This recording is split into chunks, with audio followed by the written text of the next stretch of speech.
Like, I prefer to... If I don't have, like, time blocked out every day for something, it's like, oh, well, I don't have anything to do today. Yeah. Like, or if it's not in there, it's not happening. Yeah. Like, it has to That be I do identify in there. They're talking about millennials. You're a millennial. I know. I'm very disappointed. I just found that out. But it's a very positive. Not, everything on there is very positive. Yeah, Katie agrees. It's very positive. It is. All right, Victoria, back to you. Okay, so evolving workplace dynamics require new approaches to human capital management. So if you look through this graph, looking at 69 plus, say, employees, they're the silent generation. In 2010, they were 5% of the workforce. 2020, they'll be 1%. So obviously people that are retiring. Baby boomers going from 38% down to 22. 50 to 31 Gen X. This one, it's again, there's definitely a reduction, and I want to know who those people are that are retiring in this age group. 30 to 11 millennials. This, looking at 2010 to 2020, the statistic today is about 35 to 30% of the workforce are millennials. So really having to understand, where they're coming from, what they want, and how they want to get there can definitely help. And looking across with their values, going from, trust with your silent generation, inclusion, dependence, and then collaboration with millennials. So, if you have people that are in your silent gen or baby boomers, they're obviously going to, look at the workplace a little bit different in how they're managed. Technology, I think we can all agree that millennials are obviously more savvy than even those in the Gen X, obviously, since I can't work a...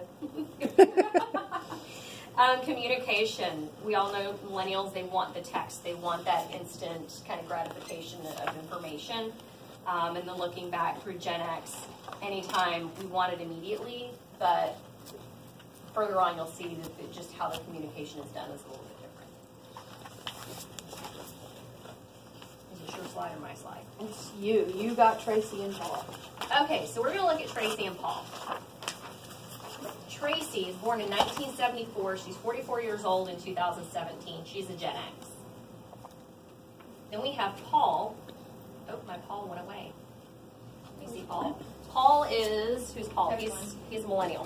1986, 31 years old in 2017, and a millennials associate. So this is Kristen Gunderson. Yep. So she would never Tracy wear that was top. born. No. Tracy was 21 when she got her first cell phone and surfed the web. Do y'all remember dial-up? Please tell me somebody remembers dial-up. Yes. How old were y'all when y'all got your first I remember dial-up. I was 18 when I got my first cell phone. It Me was a too. StarTAC. I thought it was the coolest thing, and it barely fit in my pocket. Mine was a flip phone, I 18 think. or 19. No, the Nokia. The Nokia, you could run over those suckers and they would Yeah. still be Yeah, going. it's a brick. Yeah, I was in 7th grade. I remember the first I cell was young. phone. I got it for Christmas. 3rd or 4th grade. What's a cell phone? I remember being in middle school and my ag teacher, I was in agriculture, and he had a true brick phone, and I remember him yelling at me. I was calling my parents on the way back, hey, you need to pick me up at the school, our show time is over. And he's screaming at me, get off the phone, you're gonna hit a minute. Because it was so expensive to have. What? Because it was so expensive. Yeah, you only got 250 minutes a month, and then Yeah. if you wanted to start texting people, that came out a few years later. It was text. I was why would you want to text somebody? Yeah, it costs 15 cents a text. I'm like, no, don't text me. That's too expensive. Don't text You me. go A, B, C. Yeah, yeah. I remember doing that. Yeah, I remember doing that. Could y'all ever text without looking? No, that didn't happen. No. Oh. I can't. We didn't start texting until Have about you 5 seen- years I ago can't when do it came Have included. you seen my text message and group messages I send out? They always have just something is horribly wrong. I'm going to Even start with paying attention. autocorrect. Oh, yeah. Let's just say. Okay, so, and Paul was 9. Why is this important? Why do you think when they learned or received this technology, why do you think that's important? The development you have with it. And they're better texters. How did the world change when these technologies became prevalent? How did people's relationships change? How we became technologically. Yeah, face to face. You think about millennials, everything is texting. We all see the images of millennials, they've got their head down and they're texting. Whereas before that, Gen X, we were on our phone. Yep. But it's also information driven. I mean, I can be on my cell phone and getting what a Gen X or even a baby boomer might be interested in. They're just assuming I'm wasting time. Yeah. What about interviewing? Like, have y'all ever interviewed a millennial and had them not know how to interview properly or talk back to you? Yes. Yeah? That's gotta be. What happened? Like, what was it like? They were a very dull person. Really? Yeah. Just the social, I have family members where I can see I'm like, oh. Yeah. Like they don't know how to talk. if you talk to Brad, our VP, he says all the time that interviewing people to have like our type position, you have to be able to talk to people. And if he'll go through 10, 15 different people just interviewing to get possibly one. And I say possibly, I think our like turnover rate in small business is like 40%. Because I think it has a lot to do with how like they're raised though, because like maybe we got our phones when we were younger, but we were also involved. Yeah. Our parents made us go outside or. Well, my older brother is 11 years older than me. And so I was kind of raised, I mean, it's the same generation. Yeah. But I was raised, I grew up quick with them. Like, I was around adults more and talking to adults more. So, doing stuff like this I or was going the to only sales. child for like 7 years between all my parents' friends. So. And you're just around them all the time. Yeah. And another thing that I've found is that before, you used to look forward to talking on the phone. And now when you get a phone call, especially if it's after hours, I don't care if it's a friend or a coworker, I'm just like, ugh. Why can't you text me? Well, yeah, but I don't even want to get texts anymore. It's like I don't want to have anything to do with my cell phone when it's my own time because I view it so much as a work thing and just, So I just... not even on, like, social media? I'll kind of scroll through social media, but I don't have to talk to anyone then. It's just kind of like I just, see what's going on and just kind of chill out. But That must be your Gen X influence. Yeah, that's going to be a Maybe. different thing to see then because maybe since you're so close to that line, social media isn't big, but like I can honestly say I am somewhat addicted to it. Like I'll wake up in the morning and immediately It's the first just thing I scroll. do. Yeah. And it's terrible. It's terrible. I do that. Okay. It's the first thing I get when I wake up is I unplug my phone and I Terrible. It's terrible. I check my emails, I Check check my- Facebook, and I check Instagram. okay, Yep. I went to a seminar on Thursday, and they said that the average person checks their phone 150 times a day and does all that stuff. 150 times a day. There's an app you can get that shows how many hours you just waste on your phone. Yeah. I don't know what it's called, but I'm not downloading it. it's out there now. I don't want to know. So how might Paul and Tracy's work habits be different today?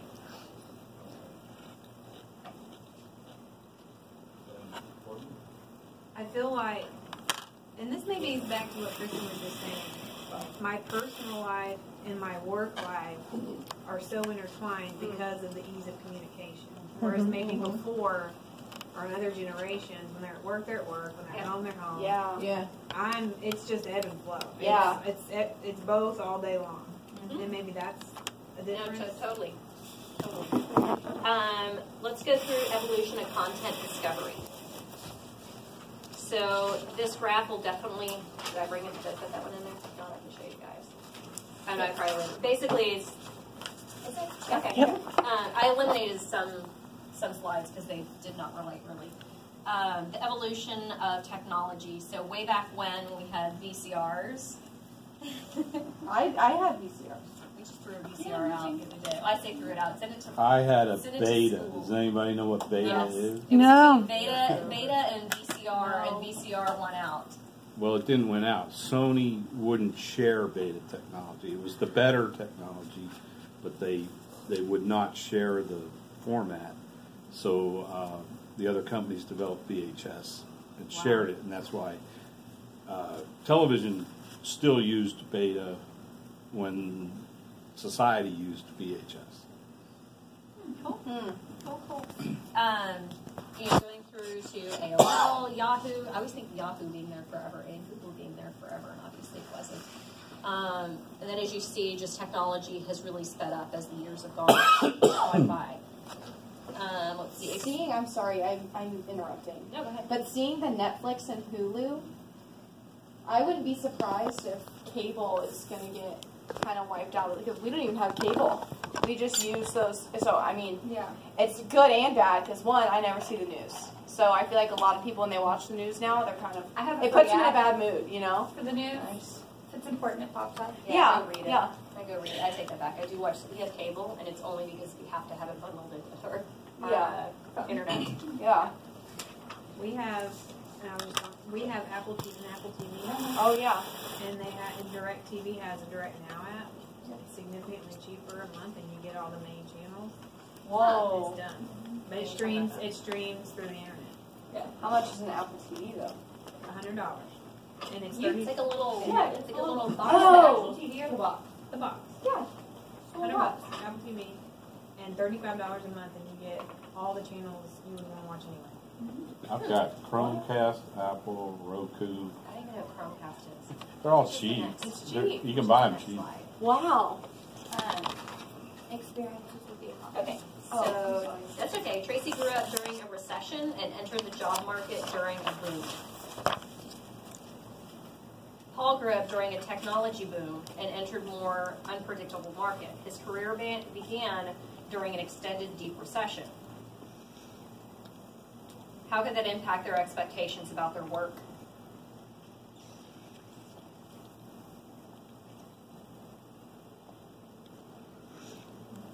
It might explain why there's, last night, they shared a stat with us.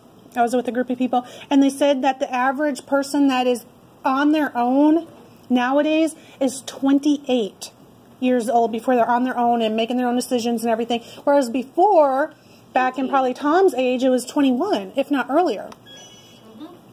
So one thing I thought about, with Paul, he grew up in a technology boom. He entered an unpredictable market, and his career began during an extended deep recession. Like, that just screams, I'm not trusting anything.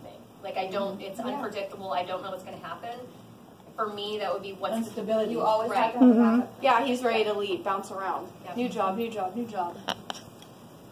So I will leave just how to motivate millennials. These are some quotes y'all can read about. This one kind of, I don't really know how I feel about it, but that today's young people aren't ambitious, care less about their jobs, and want more vacations. I don't understand how that's possible for some people our age. Yeah, ambitious. I feel like I'm pretty, you're ambitious, you're ambitious, you're ambitious. Like, I don't really understand where that line is drawn. I think it might have to do with the kids who are at home until they're 28. Yeah, But that I needs also safe think spaces. It's a perception of work-life balance, whereas, and I will stand behind that forever. If I can't do both, I'm not interested. And maybe Yeah. that hardcore belief in that work-life balance translates to not being ambitious for some people. Well, then I'm not ambitious in that guy's standards. If I'm not going to just slave away my entire life to get a paycheck, I just think there's more to life than that. Yes, yeah. So I'm going to go back to Lindsay, my mentee. She started a year and a half ago, and going to, she's not ambitious. I was like, well, this chick isn't ambitious. She doesn't want to work. She's not there first thing in the morning. She's not working all hours of the day. Like, I call her, it'd be 3 o'clock in the afternoon, and she's not working. She cares less about her job. Yeah, she doesn't. Once you see her in meetings, she is on it. She knows her stuff. She's as good as, if not better, than some of our managers. And she wants more vacation. Absolutely, she wants more vacation. But again, when I had She's conversation, willing to work for it. she is. She's one of our top producers in the Houston area. But just that first look at her, it's like, oh well, she's not going to do anything. But she's doing work behind the scenes. She's doing work, quality work in a short amount of time. She's much more focused, and she may not be doing it necessarily inside of regular business hours. I got to talking to her. She's like, yeah, I pick up my laptop and work, at 9 o'clock at night until I go to bed, where she's taking off a couple hours during the day. So I know for me it was a big perception issue of millennials and what they were doing. Yeah, my son in school, when he was in school, at first I would get calls all the time that, he's always sleeping.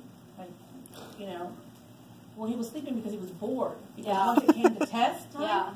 he was on it. Yeah. You know, and it's like, I don't